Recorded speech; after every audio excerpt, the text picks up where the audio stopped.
Assalamualaikum warahmatullahi wabarakatuh. Alhamdulillah, wassalatu wassalamu ala rasulillah wa ala alihi wa ashabihi wa man wala, wa la hawla wa la quwwata illa billah. Qala Allah ta'ala fil Qur'anil Karim, ya ayyuhalladzina amanu taqullaha haqqa tuqatih wa la tamutunna illa wa antum muslimun. Wa qala ya ayyuhan nasu taqu rabbakum alladzi khalaqakum min nafsin wahidah wa khalaqa minha zawjaha wa batha minhuma rijalan katsiran wa nisaa'a wa taqullaha alladzi tasaaluna bihi wal arham innallaha kana 'alaikum raqiba. Ya ayyuhalladzina amanu taqullaha wa qulu qawlan sadida yuslih lakum a'malakum wa yaghfir lakum dzunubakum. Wa may yuti'illaha wa rasulahu faqad faza fawzan 'azima. Amma ba'du. Hadirin dan hadirat sekalian rahimakumullah, Bapak Ibu, adik-adik yang dirahmati Allah. Alhamdulillah kita bersyukur pada kesempatan yang baik ini di pertengahan lewat sedikit bulan Dzulqa'dah, bulan yang mulia, termasuk diantara yang disebut sebagai Al-Ashhurul Hurum atau bulan-bulan yang haram, yang suci. Kita masih diberikan nikmat untuk beramal sholih dengan bersama-sama membuka kitab Riyadhus Shalihin ini. Kita masuk pada bab 13 nih. Bab bayani kathrati turukil khair. Bab penjelasan tentang banyaknya jalan-jalan kebaikan. Tempo hari sudah kita baca ayat-ayat ya, beserta pemahaman ataupun fikih dari ayat itu. Sekarang kita masuk hadis yang pertama untuk bab ini, atau hadis 117 untuk keseluruhan hadis dalam kitab Riyadhus Shalihin. Yang nasto terjemahan bisa disimak, yang tidak nasto terjemahan menyimak Arabnya. Nanti kita terjemahkan bersama-sama. Kalau saya kesulitan menerjemahkan nanti dibantu Pak Yasmin yang nasto dan beberapa bapak yang lain. Hadis yang pertama dari Abi Dzar Al-Ghifari, atau nama asalnya, nama aslinya adalah Jundab bin Junadah radhiyallahu anhu. Jundab ibn Junadah. Kalau beliau berkata,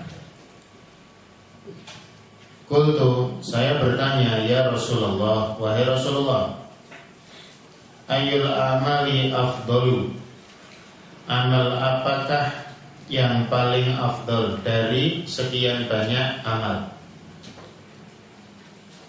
Ini bapak-bapak, kalau kita pahami redaksi hadis ini, berarti amal itu mesti punya fadilah, punya keutamaan. Makanya ditanyakan ayyul amal afdal, amal-amal yang mana yang lebih utama ya, artinya yang lain punya keutamaan. Cuman yang ditanyakan, di antara yang utama itu yang punya fadilah, mana yang afdal. Di amal-amal itu memang tingkatannya begitu, ada yang fadil, ada yang afdal, nanti bawahnya ada mafdul.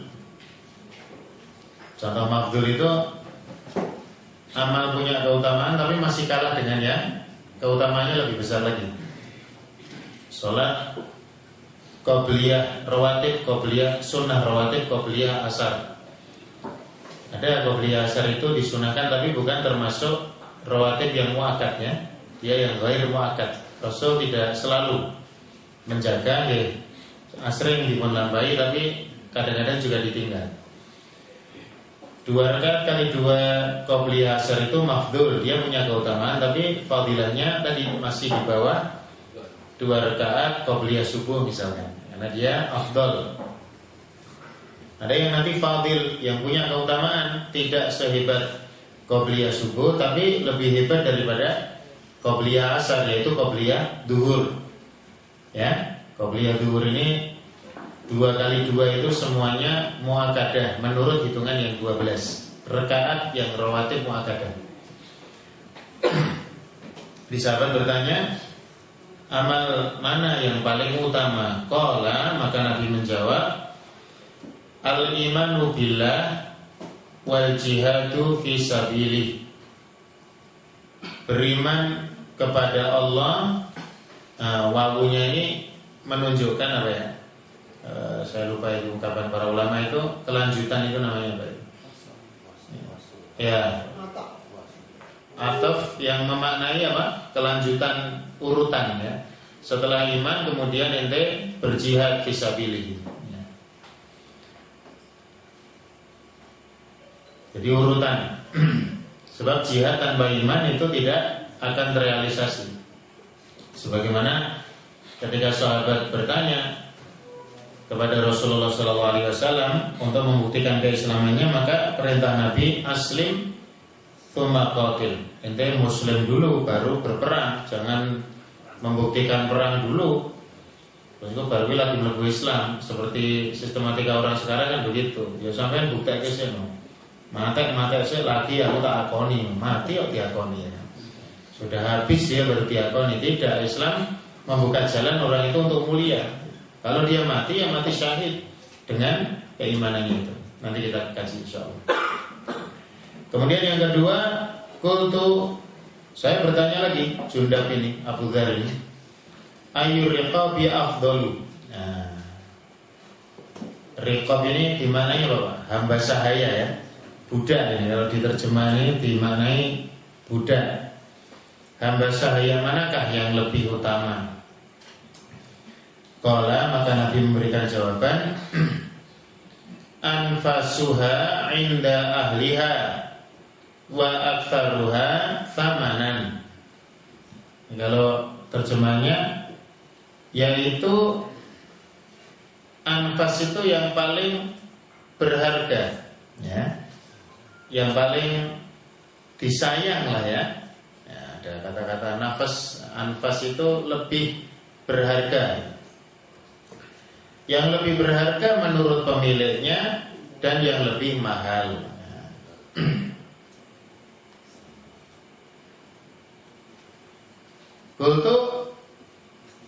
Kultu saya bertanya, kata Jundab, apa namanya, Abu Dzar, fa in lam af'al.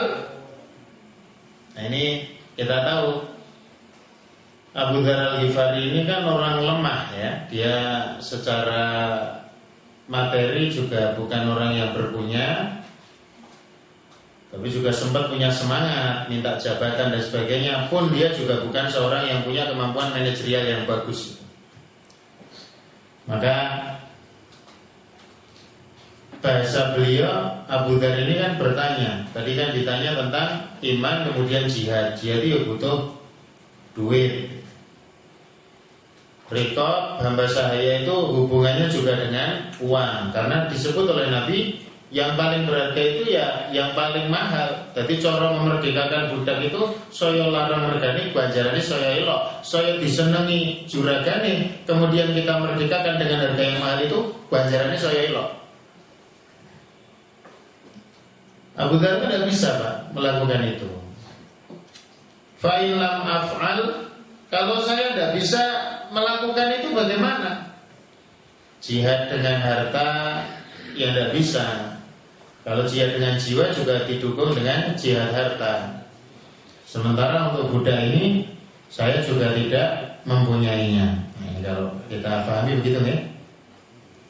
Maka kemudian kata Nabi SAW, qala tu'inu sani'an au tasna'u li ahroko. Coba Pak, terjemahannya apa ini? Kalau yang saya baca ini di sini, berilah pertolongan kepada seorang pekerja. Soni itu kan pekerja.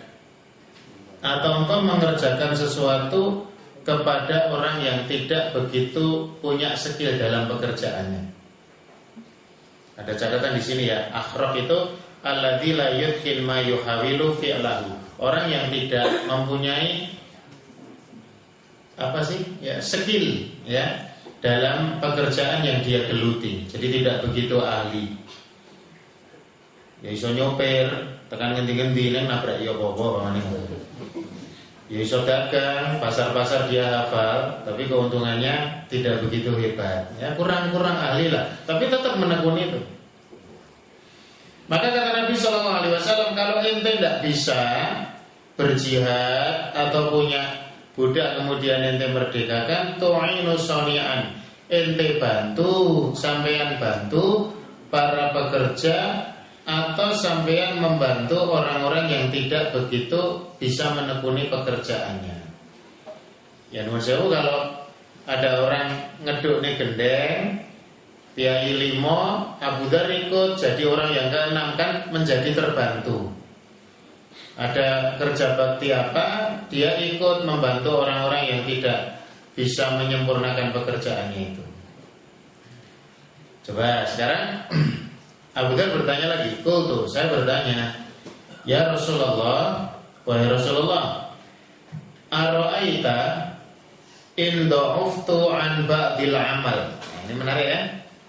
Jadi Abu Dzar bahasanya ngrumangsani itu.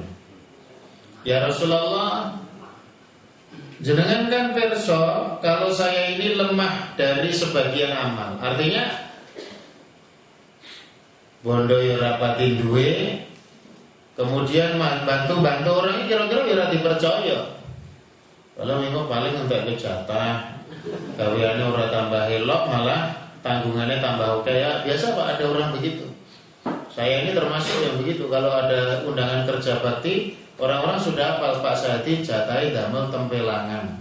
Orang-orang muda ya ora iso, muda semen ya ora iso. Mangkati ana cocok tangane ustaz ku ndak malah kasar. Wis dipenggak pokoke wis ora usah urun wae. Soale sing urun malah rapati oke, Pak. Gawe wedang napa nyumbang gula teh. Ten putih-putih bagian kula ngoten niku. Ajik lowong niku sing tinggu ngoten iki. Lah iki Abu Dzar itu rumangsani. Ya Rasulullah, panjenengan kan pirsa kula niki wong rapati elok. Oh nanti kalau nyuwun amanah saja, ente itu doif, ente tidak bisa nanggung amanah gitu. Maka kata Nabi Shallallahu Alaihi Wasallam, takufu syarroka anin nas, fa innaha shadaqatun minka ala nafsik. Nah, menarik nih Pak. Diterjemahkan apa Pak Yasmin di situ? Engkau menahan dari perbuatan jahat kepada orang lain karena sikapmu seperti itu sudah berarti sedekahmu pada dirimu sendiri. Ya. Takufu syarroka, ente menghentikan syarro keburukan sampean ya sampean aninas dari orang lain. Jadi ente tidak berbuat buruk lah kalau gitu. Nah sampean ra iso ewang-ewang, apa-apa ora dipercaya ngewangi malah nosewu dadi ontran-ontran. Ya sudah, ente jangan berbuat buruk sama orang lain. Fa innaha shadaqatun minka, hakikatnya itu adalah sedekah dari dirimu ala nafsika, untuk dirimu sendiri. Hadis dikeluarkan oleh Imam Bukhari dan Muslim. Sudah bisa tertangkap ya? Ternyata pintu kebaikan itu terbuka sampai kemungkinan yang paling kecil. Kita ini tidak mengira kalau itu adalah pintu kebaikan. Masih menungso ora iso ngewangi wong liya, sampean orang ganggu wong iki wis elok. Sedekah. Ada ibu-ibu di daerah Banmati itu Pak, pengajian ibu-ibu itu bisa hebat ngumpulkan piai sing do kurban itu. Piai itu rombongan sapi ibu-ibu itu. Waktu itu kan ada pertanyaan begini, kaitannya dengan kalau kita nyembelih nanti kan biasanya kalau Rasulullah itu hadza minni wa min ahli, ya tak? Hadza minni wa min ahli baiti. Ini kurban atau udhiyah, penyembelihan dariku dan juga keluargaku. Artinya satu hewan itu dicukupkan ya bagi sohibul udhiyah itu, nanti bajarannya seluruh meter kepada ahlul bait atau keluarganya. Ibu-ibu ini tidak terima. Wah, kula mangke mboten iso, Pak. Kula tetep mangke atas nama kula, mboten bojo kula, wong bojo kula ora urun blas kok. Ibu yang juga bekerja di pasar untuk dirinya sendiri, telaten nabung, akhirnya iso kurban, ndak mau dia. Lho Bu, mungkin di atas namakan bojo jenengan, ganjarane jenengan nggih tetep entuk sak keluarga jenengan tok bojo jenengan mboten entuk. Mboten napa-napa bojo kula mboten butuh ganjaran. Ada yang memang ternyata setelah diteliti itu sholat juga tidak. Tapi kesimpulan dari kajian yang panjang itu saya sempat bertanya, tapi suami panjenengan menghalangi jenengan atau enggak untuk berutia ini? Oh nek niku nyet boten, Pak. Nek urun-urun donga men nggih boten. Nek nyet boten menggak nggih wis kono korban-korbano. Sampeyan ra urun belas iki, ora. Ya kuwi mau pengajian ya ora, sholat ya ora pati, boro-boro urun. Ibu-ibu ini nanti pokoknya kalau disembelih ya atas nama saya sebagai istrinya. Insya Allah nanti anak saya juga dapat nek bojo kula ya wis lah. Selama dia masih ada pedingannya Pak ya. Orang ngalang-alangi. Nah coba kalau kemudian ya sudah ada bersyukur Bu. Kan dia sambat bojo kula niku pripun. Wis sampai jenengan korban ora dialang-alangi, orang malah jenengan sing dikorbanke niku wis sampai. Baik, itu hadis riwayat muttafaqun alaih. Coba kita baca ini ya, keterangannya. Hidayatul hadis. Yang pertama, hirsus sahabati radhiyallahu anhum ala su'al an afdhalil a'mal liya malu biha. Menarik ini. Para sahabat itu tamak. Nah, tamak itu maksudnya ngeden semangat, ngasih koyo kepunjulan itu terhadap apa? Ala soal untuk bertanya an afdhalil a'mal, tentang amal yang paling afdol. Ilat pertanyaannya, alasan beliau-beliau para sahabat ini bertanya menarik Bapak Ibu sekalian. Liya malu biha, untuk mengamalkan. Orang mau takon dinggo bandit-bandite terus ditinggalno. Jadi dia bertanya betul-betul memang mencari sesuatu itu untuk diamalkan. Dan itu karakteristik sahabat yang luar biasa. Coba yang terkait dengan bulan Dzulhijjah ini kan ada hadis yang terkenal itu. Ma min ayamin al-amalus shalih fiha ahabbu ilallah min hadhil ayyam, yani ayyamul asr. Tidak ada hari-hari sing amal saleh niku langkung ditresnani Allah kejaba atau maaf lebih dicintai Allah daripada hari-hari yang lain, yaitu 10 hari awal Dzulhijjah. Itu kan Rasul bilang, ada berita bahwa keutamaan 10 awal Dzulhijjah itu mengalahkan keutamaan pada hari-hari yang lain. Lah, para sahabat itu tidak berhenti. Bertanyalah para sahabat itu selalu membandingkan. Nek iki pancen amalan sing ditresnani Allah, berarti dia kan amalan yang afdol. Kalau afdol, patokane apa? Maka bertanyalah para sahabat, ya Rasulullah, walal jihadu fisabilillah, apakah juga lebih utama daripada jihad fisabilillah? Jawaban ibu Nabi, ya, walal jihadu fisabilillah. Sahabat begitu ya. Maka dikatakan hirsus sahabat. Sahabat itu masya Allah bertanya dan bertanya tentang afdolnya suatu amal untuk diamalkan. Penyakit kita tidak berani bertanya karena takut kalau menjadi tahu. Kalau menjadi tahu dia punya beban untuk mengamalkan. Saya dulu ingat sekali guru TPQ saya itu nggak tahu dia ngomong begitu ya. Jadi wong ini duwe ilmu ra diamalke dosa gedhe. Mula kaya wae dhewe iki ilmu rasa okeh-okeh mu ndak tanggungane ngamalke yo okehan.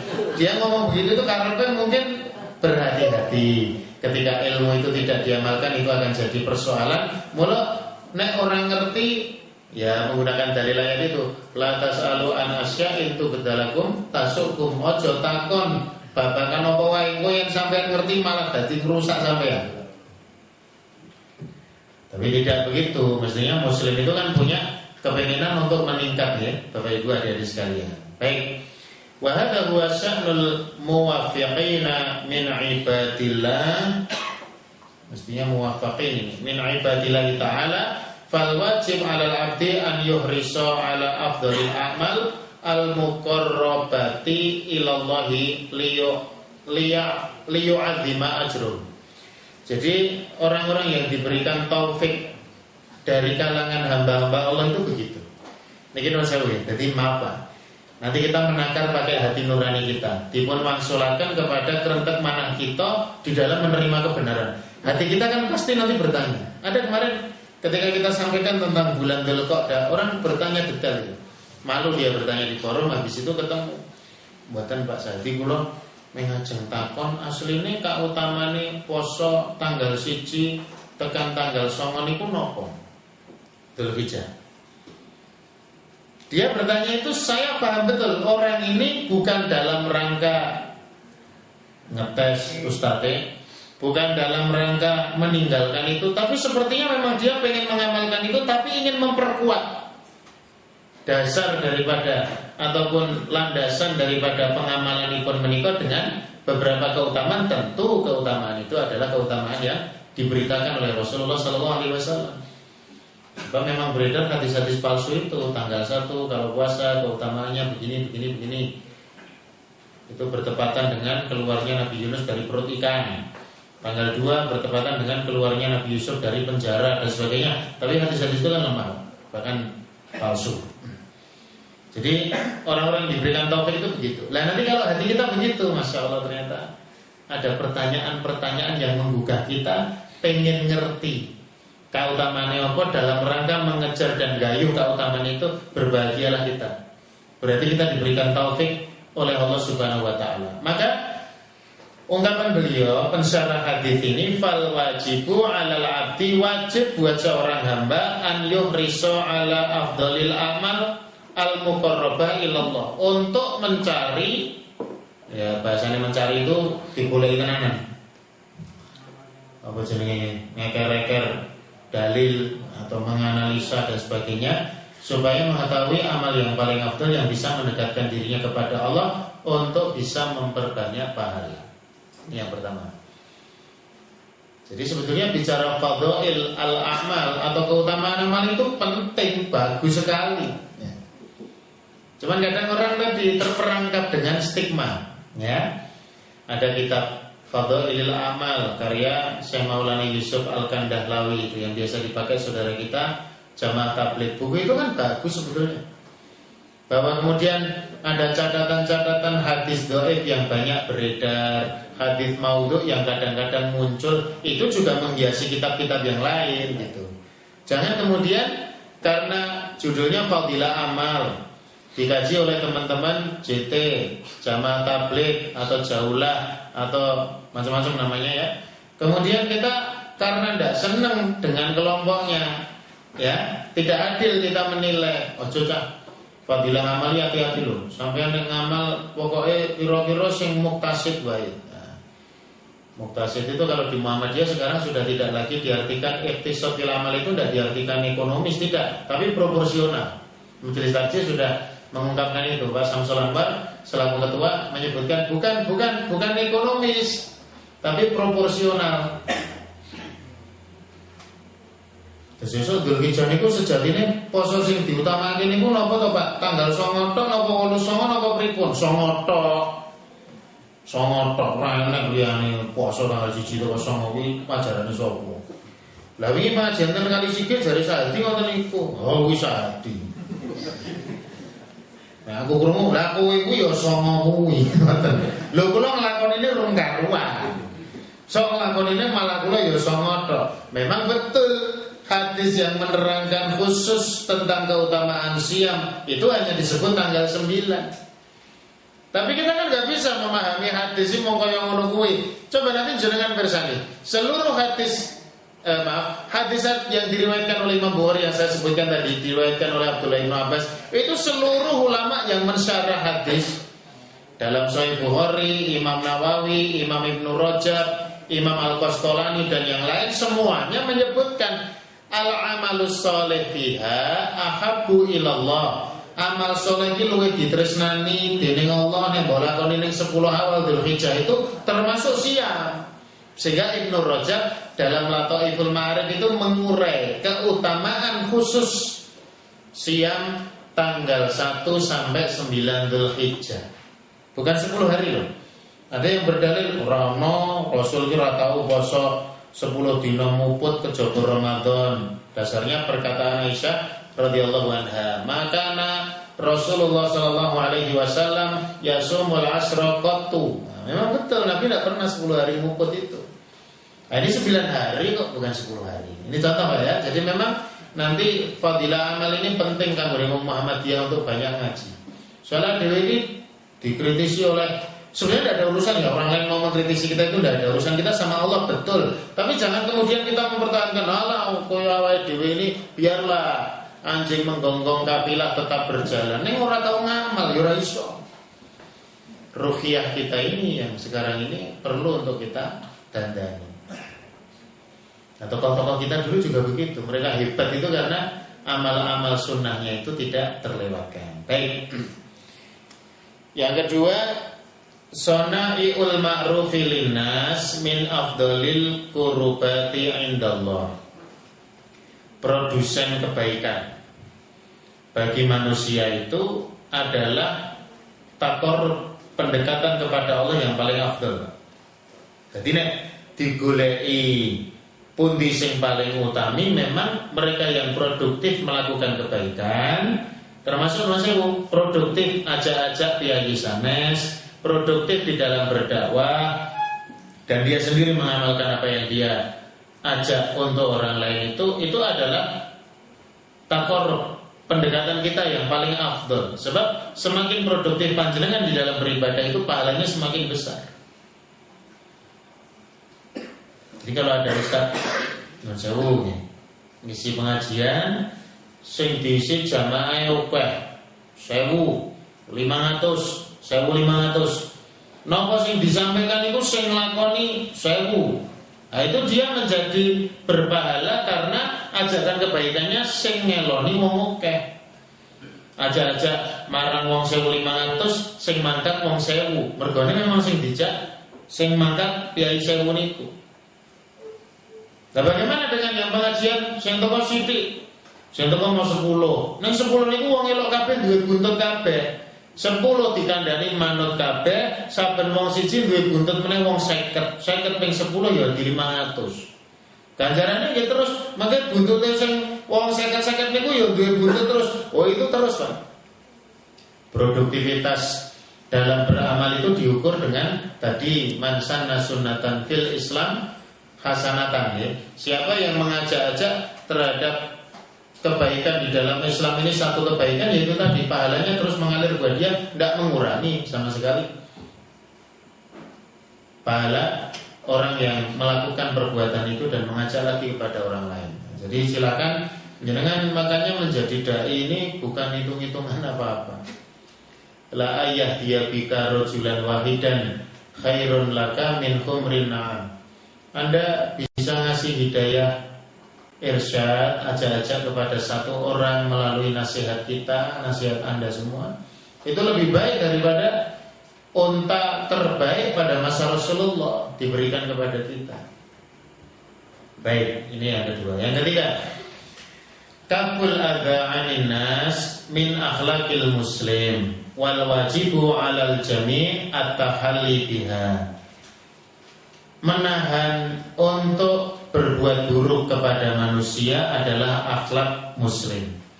Ya, sampeyan nek ora iso tumindak apik nulung wong liya, aja ngrusak, aja nyelek-elek kesaenan, aja menghalang-halangi dari kebaikan.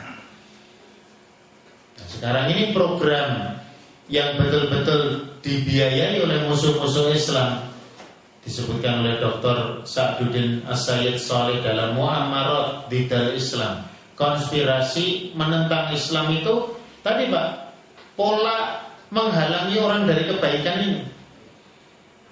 Jadi bagaimana supaya kebaikan itu tidak terlaksana? Dibikinlah stigma-stigma negatif terhadap jenis-jenis kebaikan yang ada. Nah, rasan-rasan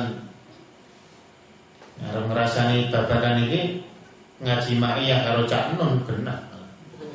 Hati ngomong suwe-suwe kebablasan ya. Nah, manfaatnya banyak. Dan beliau itu ngomong kan memang betul-betul dari hati beliau. Terlepas dari ya sosok namanya Cak Nun gitu loh ya. Proyek yang sekarang ini didanai besar-besaran itu proyek ini Pak. Bagaimana amalan-amalan utama di dalam Islam atau terminologi-terminologi dasar yang dulu oleh para sesepuh kita itu dijadikan sebagai penguat perjuangan itu berusaha untuk dikriminalkan. Saya tidak tahu apakah jenengan juga memahami sebagaimana yang saya pahami. Bagi saya meyakini dunia akhirat bahwa kata-kata khilafah itu real. Secara syar'i, terminologis, fikhiyah itu ada disebut. Sebagaimana Pak Din juga pernah komentar soal itu ya. Tapi hari ini oleh orang-orang yang punya basic ilmu yang dianggap hebat itu, kata-kata khilafah itu betul-betul berusaha untuk dimaknai secara bahasa semata, sehingga makna terminologis atau mustalahatnya itu hilang secara syar'i. Walhasil orang nanti akhirnya akan menjadi takut ketika menyebut kata-kata khilafah ini. Iya, langsung dihubungkan dengan Hizbut Tahrir, langsung dihubungkan dengan Jemaat Khilafah, langsung dihubungkan dengan anti NKRI dan sebagainya. Wahabi, la haula wala quwata illa billah. Apalagi selain Wahabi ya. Ya Muhammadi itu ya. Hakikatnya mereka ketika menyebut Wahabi itu sedang menyerang Muhammadi. Tapi saya orang Muhammadiyah enggak merasa diserang, karena dia juga tidak punya idealisme untuk berpegang kepada prinsip-prinsip dasar Muhammadiyah ini. Baik, yang keempat, yajibu 'alal 'abdi an yatadarraja fi ta'at wal qurbat bihasabi taqatihi wa juhdihi. Ini menarik nih. Awak dhewe iki nek kon padha ra iso ya. Yajibu wajib 'alal 'abdi tumrakipun hamba an yatadarraj untuk apa? Bertahap. Step by step. La tarkabunna tabaqan an tabaqin. Ya tangga demi tangga kita jalani. Fattaqullaha mastata'tum. Bertakwalah kepada Allah semampu kalian. Bertahap di dalam apa? At-ta'at wal qurbat. Ketaatan dan juga taqarrub kepada Allah bihasabi taqatihi wa juhdihi, sesuai dengan kemampuan dan mujahadahnya. Ganjarannya beda-beda, undu-unduannya beda-beda. Tapi memang kita nggak bisa. Ya ada standar minimal ya yang sering disampaikan. Lo sampean muslim, sampean ngaji, yo minimal sasi Dzulhijjah awal, sampean siam tanggal 9 minimal. Maksimalnya apa? Ya tanggal 1 teko 9 poso. Tapi tidak bisa semuanya dipaksa. Tapi paling tidak tanggal 9 itu semuanya harus berusaha. Setidak-tidaknya umpama ora iso siam, ojo pisan-pisan marung. Ojo pisan-pisan wedangan awan-awan, geleh-geleh melek-melekan padahal aktivis masjid. Tanggal 9 Dzulhijjah, wah. Monggo Pak pinarak mirunggan, wah keleleane. Paling tidak malu Pak. Lo itu kan sunnah, tidak wajib. Hati-hati. Justru menggunakan dalil itu perlu berhati-hati. Sebab di dalam melaksanakan sunnah itu ada batas antara halal dan haram. Maaf, batas fikih ya. Kalau halal haramnya kan tidak haram. Kalau kita tidak puasa juga tidak apa-apa. Bukan tidak apa-apa sih. Ya tidak dapat pahala. Tapi dalam kriteria adab ataupun etika, ternyata aib itu bagi muslim kok menghilangkan satu perbuatan yang baik secara terang-terangan. Yang jenengan mesti menggali kok. Aku udah mau ketemu Pak Sahadi peluru kurai. Neng nak nonton kendaraan ini benar Pak Sahadi. Legere kok mburi Pak Sahadi. Ya mau sing rong ketok nalikane ngemplok ki nyetrum ketok niku genah Pak Sahadi nongkrong nang warung. Ke tanggal hari Sauma Rofa ki genah Ustaz Rang genah iki. Genah Rang genah ya. Karena tidak konsisten. Bertahap, tapi tetap ada standar minimal. Ya kalau tahun ini belum bisa, tahun besok dan seterusnya.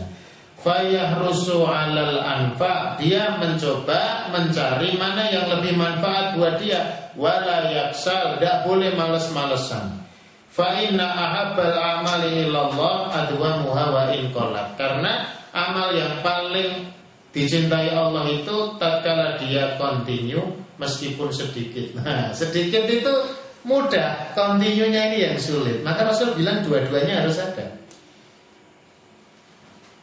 Sudah ada pertanyaan. Lah sing apik yo nek oke, tur continue Pak. Niku lupa jinato rasa dirembuk. Sebab jogo sing sithik niki supaya continue itu ngeden tenan. Sebagaimana kita beramal, Masya Allah, ketika iman sedang naik, fluktuasi iman itu menuntut kita untuk menjaga supaya kita tidak terjerumus dalam batas, melebihi batas minimal. Ngaji niku enten batas minimal kita meninggalkan itu ada. Tilawah Quran itu Muslim tidak boleh hilang sama sekali. Ayat itu dalam kehidupan dia. Nah, cuman menjaga one day one juice ya, program ngapal Quran satu hari, one day one ayat, satu hari satu ayat, itu kan Masya Allah gampang. Yo melu program hari pertama atau hari ke-7 iki, wah cik petendang kan. Bareng wis entuk sesasi kan dadi 30 ayat, sing ayat siji ora kena ilang. Oh bae dele-dele bae. Iki padha wae sehari 6.000 ayat ngene. Akhirnya terus mundur pamit, niki kula pamit riyen nyarengi daftar ulang anak sekolah. Ora ada hubungane ngapalke Quran karo daftar ulang anak sekolah nggih. Baik, ini Bapak Ibu yang nomor 1. Kita lanjutkan ya pada hadis nomor 2. Niki mengke suwe-suwe jenengan kula aturi maca. Nah, hadis iki kok ben sing teko malah rada deg-degan ngoten. Malah rada teko sisan. Ben napa meluan kadang enten iki. Nggo dirahabi sik bae aku kok ngelak nggih. Bismillah. Dimarahi wis Dzulqa'dah. Ya, Dzulqa'dah itu kan kalau habis Syawal kan meningkat, Dzulqa'dah itu rada lempeng. Jadi ora enek jaine ngoten lho maksud kula. Meningkat kan jaine metu.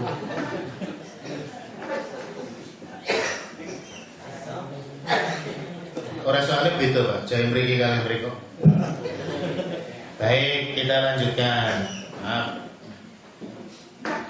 Ana Bidar Aidon, laki-laki dari Abu Dzar Jundab bin Junadah radhiyallahu anhu anna Rasulullah sallallahu alaihi wasallam qala, bahasanya Nabi sallallahu alaihi wasallam bersabda, yusbihu ala kulli sulama min ahadikum shadaqah.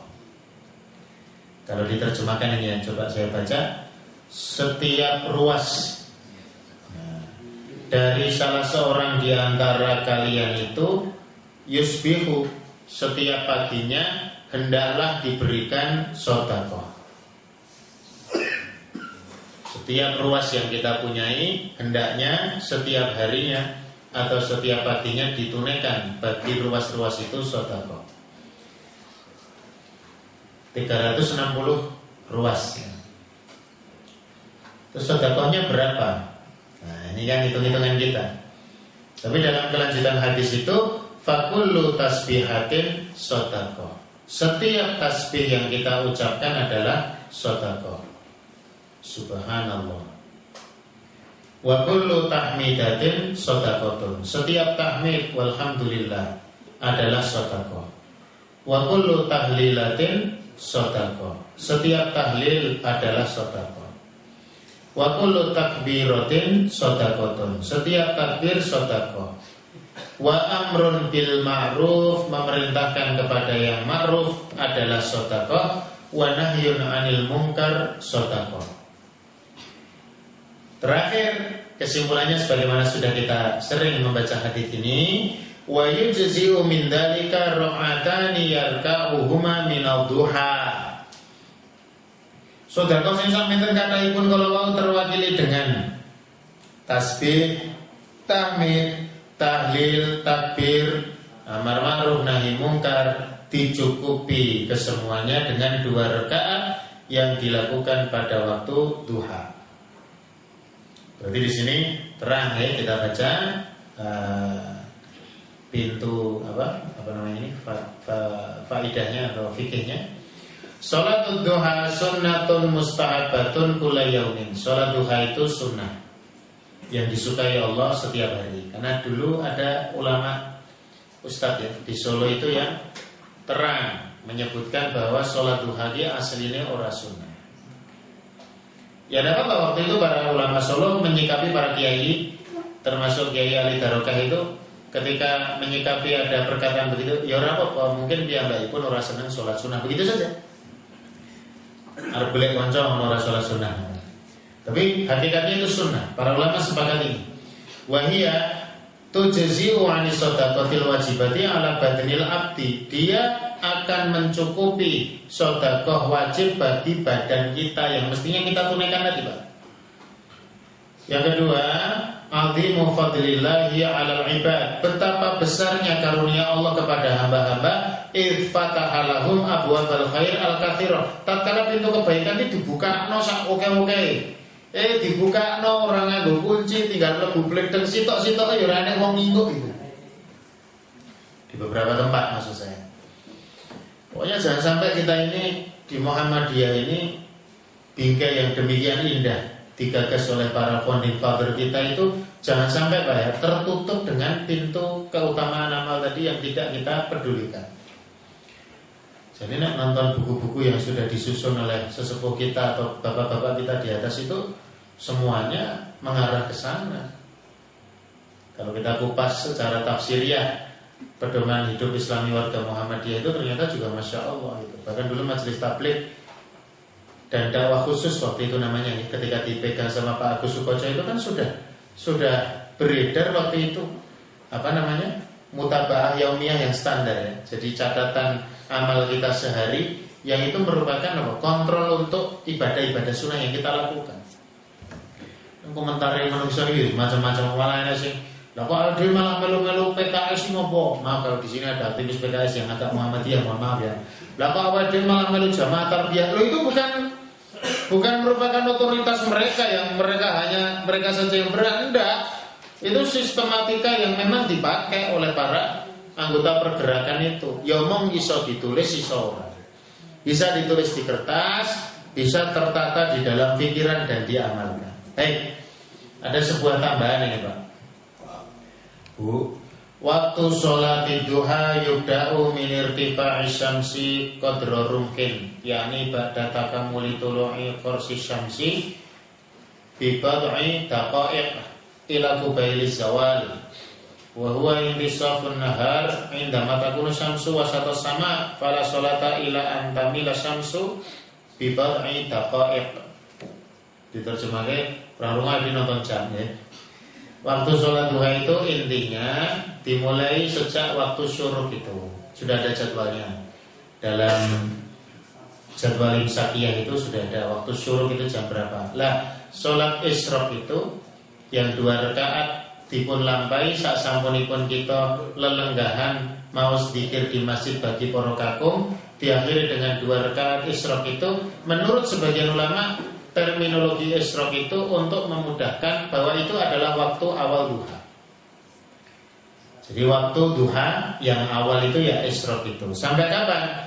Kira-kira kata Syekh Muhammad Ibnu Shalih Al-Utsaimin sebelum zawal, sebelum matahari tergelincir itu rata-rata itu antara 20 sampai 30 menit jelang zuhur. Ya memang tidak pas. Maka diistilahkan beberapa menit. Ya, karena ada perkiraan di situ. Nggih kinten-kinten mawon. Kalau sudah jam 11 ya berhati-hati. Hari ini 11:04 masih bisa kita melaksanakan duha. 11:10 masih bisa. Tapi 11 itu sudah titik untuk berhati-hati. Baik ya. Kita lanjutkan hadis yang ketiga. Masih dari Abu Dzar Al-Ghifari. Kok Abu Dzar Al-Ghifari terus lagi Jundah bin Junadah. Ini Mariam jawab pertanyaan ibadah sing ora pati modal duit akeh ngoten. Jadi itu berapa sing merasa ora pati kantongi kandel itu memperhatikan betul ini. Wis ora pati soge, ora tau sedekah, duha ya wegah sih. Jadi kalau kita ini memang tidak mampu ya Pak ya. Misalkan haji kan belum diberikan jalan bagi beberapa orang. Udhiyah maju mundur. Itu mestinya kalau dia udhiyah maju mundur karena alasannya alasan finansial, yang non finansial itu dimaksimal no, mestinya. Oh kan dengan ora iso mbeleh, wis jane pengen ku ora iso mbeleh ning kepepet tenan pancen yo ora enek. Jane utang-utang yo gelem ning sing diutangi ra enek, delalan debit motor siji ra iso tinggo, boroh ra iso nggo jaminan wong motor pedotan. Sangkeno dhisik ora didit tuku sing enek BPKB-ne. Mboten ento Pak Mas motor pedotan jadi terus-terus gini. Itu bagi kita mestinya memaksimalkan itu. Dari Abu Dzar Al-Ghifari beliau berkata, kalau Nabi sallallahu alaihi wasallam berkata Nabi sallallahu alaihi wasallam, "Uridat alayya a'malu ummati hasanuha wa sayyi'uha." Diperlihatkan di hadapan saya amal-amal umatku baik itu amal sholih maupun yang tidak sholih. Fawajadtu fi mahasini a'maliha, dan saya dapati di antara kebaikan-kebaikan amal-amalnya itu al-adha yumatu 'anit thariq. Napa, Pak? Menyingkirkan ya gangguan, duri, asari, duri dan sebagainya dari jalan. Wa wajadtu fi masawi a'malihan nakha'atu takunu fil masjid la tudfan. Dan yang buruk daripada amal itu sing paling ringan nakha'ah. Diartikan apa, Pak? Nakha'ah. Ingus, umbel, mungkin iler. Takunu fil masjid, no masjid la tudfan, tidak dikubur, tidak diuruki. Karena waktu itu masih ada tanah. Hati-hati. Nek sisi ning masjid ngoroki kuping metu cureke. Ra sadar itu. Wah, ning masjid kene khusyuk nganti merem-merem itu metu diambu. Nah, terus di rujuk. Imam Bukhari itu disebutkan dalam kitab Ar-Rasulul Mu'alim wa Asalibu fi Ta'lim itu pernah Bapak Ibu, beliau itu saking menjaganya daripada hal yang buruk menimpa masjid yang waktu itu belum sebersih masjid kita. Ketika beliau bermajelis dengan murid-murid beliau, ada di antara murid beliau itu yang nuwun sewu ya sisi napa-napa ngoten istilahnya. Itu tiba-tiba mengeluarkan kotoran. Imam Bukhari tidak senang melihat itu, tidak senang, merasa apa ya, kayak terhina begitu, tidak senang. Tapi dia juga menjaga sekali apa yang nanti kalau dia marahi akan menjatuhkan orang tadi dari wibawanya. Maka kemudian setelah selesai majelis, Kiai Doguntur beliau mengakhirkan pula kotoran yang keluar dari mulut atau dari hidung orang tadi diambil oleh beliau, kemudian dengan ujung kain beliau ini, kemudian dimasukkan ke dalam saku kalau bahasa kita ya, dilebokke kantong, dibawa keluar, kemudian dibuang di luar. Kulo bareng maca riwayat itu disebutkan dalam sifat Syiar Alamin Nubala atau apa itu kitab itu. Bareng niku kulo wis angger nang masjid bareng isi pengajian, biasanya yo kadang disuguhi air mineral sak gelas. Nanti kan sok ya kulo tinggal. Bareng niku langsung mesti nek entek kulo lebokke tas. Masukkan tas. Ada orang ngomong, sampeyan iki ustaz kok yo gembol sampah toh, Pak. Dia belum tahu bahwa gembol sampah itu pahala. Kalau statusnya seperti itu. Ya, oke, gelas-gelas enggal-enggal diwangsulke. Diusai, gitu. Ora itu sampah barangnya. Karena kesadaran untuk itu ternyata ada. Pengajian akad pagi banyak tempat itu problemnya adalah kalau disuguh snack, bungkus-bungkusnya itu kok ya tersisa, padahal sudah dihimbau oleh panitia, tolong nanti sampah-sampah dimasukkan ke anu nih, ya angel bae. Ya itulah namanya ya manusia ini. Baik, kita coba baca keterangannya. Yustahabbu lil insani idza ra'a ma yu'adzi atau yu'dzi an yazilahu anit thariq. Kalau ada kiai itu mirsani apa yang menghalangi manusia di jalan, maka supaya dia hilangkan penghalang jalan itu. Fahadha min syu'abil iman, ini adalah dari cabang iman. Ya kita kadang-kadang masya Allah ya Pak, di kampung itu ada pohon ambruk, hujan-hujan, warga itu suka rela nyegat dalan sing kira-kira nek tikungan ketika nanti mobil mau lewat itu diarahno. Pak nyembah niki enten ambruk wete dadi mboten iso dilewati jenengan menggo mriki. Padahal mau ora diurusi ya paling kok kecelek mundur. Wong kula nanti ngisi pengajian teng daerah pojok muter itu, pojok kidul itu jualannya ya rada angel. Orang dikandani nek ada perbaikan jembatan padahal nganggo roda papat, masya Allah. Ternyata ya ora kok tenan bae nek enten ngoten-ngoten niku. Ketika ada pemberitahuan itu, ternyata itu meringankan kita. Ada paku di jalan, ada apalah duri di jalan, termasuk penghalang-penghalang jalan yang sekiranya itu bisa mencelakakan orang, perlu ada kesadaran untuk membuktikan iman lewat itu. Yang kedua, ada muhtiqaril a'mal walau kanat shaghiratan fa inna thawabaha indallahi 'azim. Jangan menyepelekan amal meskipun dia kecil, karena kecilnya amal amal itu tidak dibarengi dengan kecilnya pahala, tapi kecilnya amal itu pahalanya bisa jadi gede. Maksudnya balik no amal. Wis tak baleni meneh kok bali meneh ning wedang jahe meneh ora apik gitu ya. Itu kan mau nyepaki wedang jahe, ngejoke wedange ustate wis entek, bocor. Ora njaluk wis cukup Pak kula pun. Itu contoh saja. Amal-amal kebaikan nyepak LCD. Saya juga heran. Kenapa yang menyiapkan kalau nggak Pasar Wiji Pak Yasmin? Oh, ini punya bagiannya. Ya coba rakitang nopo ngono jenengan urun-urun sithik-sithik ngoten nopo ngoten. Kok ngomong nggo sulak siji-siji. Nyulak sing dilingguhi dhewe niku. Dan sebagainya misalnya. Kemudian yang ketiga, al-hafu ala islahil masajid wa taharatiha. Anjuran sunnahnya untuk menjaga perbaikan masjid atau kemaslahatan masjid dan kebersihannya. Lima fi dzalika minal ajril adzim. Ini yang kadang-kadang kita tidak begitu sensitif. Kadang ada masjid itu Masya Allah kan indah sekali, granitnya mahal, keramiknya mahal, karpetnya bagus, tapi di sudut-sudut masjid itu terlihat bahwa memang tidak ada piket masjid. Di tempat pengimaman itu malah jadi tempat yang paling kotor. Sudah jelas ada pengajian seminggu sekali, meja yang dipakai untuk pengajian itu ketika kadang-kadang kita mau duduk kemudian nempel ke tangan itu metu kebule ya kan.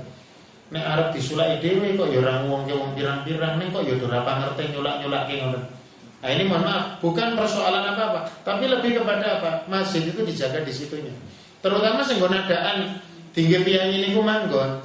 Nah sekarang kalau meja untuk pengajian, mimbar untuk khutbah dan sebagainya itu kan ya mesti itu dipakai. Paling tidak sebelum dipakai ada upaya untuk membersihkannya dalam rangka mencari keridhaan Allah Subhanahu wa taala. Baik. Kemudian yang terakhir faidah izalatun naqamah wa masyabaha dzalika minal mu'adiyat yakunu bi ayyi tariqin yahsulu bihil maksud. Membersihkan ingus dan sebagainya. Sisi ketika sholat itu boleh bawa tisu, masukkan kantong. Belok iki meler terus gitu. Ya dilapkan yang kelambine ora apa-apa. Aja di bablas ke karpet. Jadi di tisu, bawa sapu tangan. Biayi tariqin yahsulu bil maksud, yang penting bisa mencapai apa yang dimaksudkan itu. Kal ghusli bisa dicuci, awil maski atau mengusap, bil mandil atau manadil sapu tangan, aw ghair dzalik minal munadzifat atau dengan pembersih-pembersih yang lain. Nah, ada kalanya di masjid itu disediakan di sop pertama di dekat mimbar itu tisu. Aku ndang entek napa ana dicepak ngono. Lho memang kuwi dicepak iki ben ndang entek amal saleh supaya mengalir ganjaran tisu nek ra entek niku kesuwen hisabe. Wong karepe nyepak ya apa-apa cepak balon sak dispensere gagah. Entek ora mung banyune, balone ya melu ilang. Gelas-gelasnya ya ora bali. Ya memang begitu Pak manusia karakternya. Jamaah kita berarti modelnya niku sampe jamaah dhewe Pak. Sing biasane munduti ngoten niku wong sing lewat-lewat. Lah ya kuwi ya jamaah dhewe sing jamaah lewat. Nah, nanti makanya memang amal soleh itu jane ya oke tenan. Kita coba Pak, inspiratif sekali itu ya ketika kita melihat beberapa perjalanan saudara kita yang nuwun sewu tidak punya kekayaan yang berlebih, tapi buka warung gratis untuk siapapun makan. Menyediakan sekian porsi dalam setiap hari. Saya tuh lihat itu nangis betul itu. Ya artinya itu real kan. Dari beberapa teman kita di beberapa tempat, ya Allah dia buka warung. Kalau di Solo ada warung murah WM itu. Di beberapa tempat di Sunda itu warung gratis itu. Yang makan di situ ya tidak semuanya orang fuqara, tidak semuanya orang miskin, tapi tentu mereka juga menakar. Istri saya sama saya itu lihat berkali-kali video itu tidak bosan-bosan itu. Dicepai makanan prasmanan sampai dia dimusuhi orang, dimusuhi sing warung bayar itu kan akhirnya. Lebih ya Mas, malah sing musuhi itu malah orang-orang yang maaf juga sesama muslim. Ya memang penting dia juga muhasabah. Ya aku nek ngene iki yo mateni pasaran sing do golek rezeki. Dia punya motif yang banyak itu, tapi Allah Subhanahu wa taala mudahkan semua rezekinya itu. Baik. Itu ya Bapak Ibu sekalian, sudah jam 9. Ala kulli hal, ini pintu-pintu kebaikan ini terbuka luar biasa, terutama hari-hari ini. Kita berada di bulan Dzulqa'dah yang merupakan bulan suci, ketaatan dilipat gandakan pahala. meskipun kemaksiatan juga dosanya didobel. Dzulhijjah nanti kita sambut 10 hari awal itu dengan amal soleh sebanyak-banyaknya dipol-polke. Mula ditoto wis sakniki pintu kebaikan yang begitu banyak, kadang pintunya itu kecil tapi menghasilkan ganjaran yang besar. Mudah-mudahan Allah memberikan taufik untuk kita dan keistiqomahan. Allahumma amin. Assalamualaikum warahmatullahi wabarakatuh. Waalaikumsalam warahmatullahi wabarakatuh.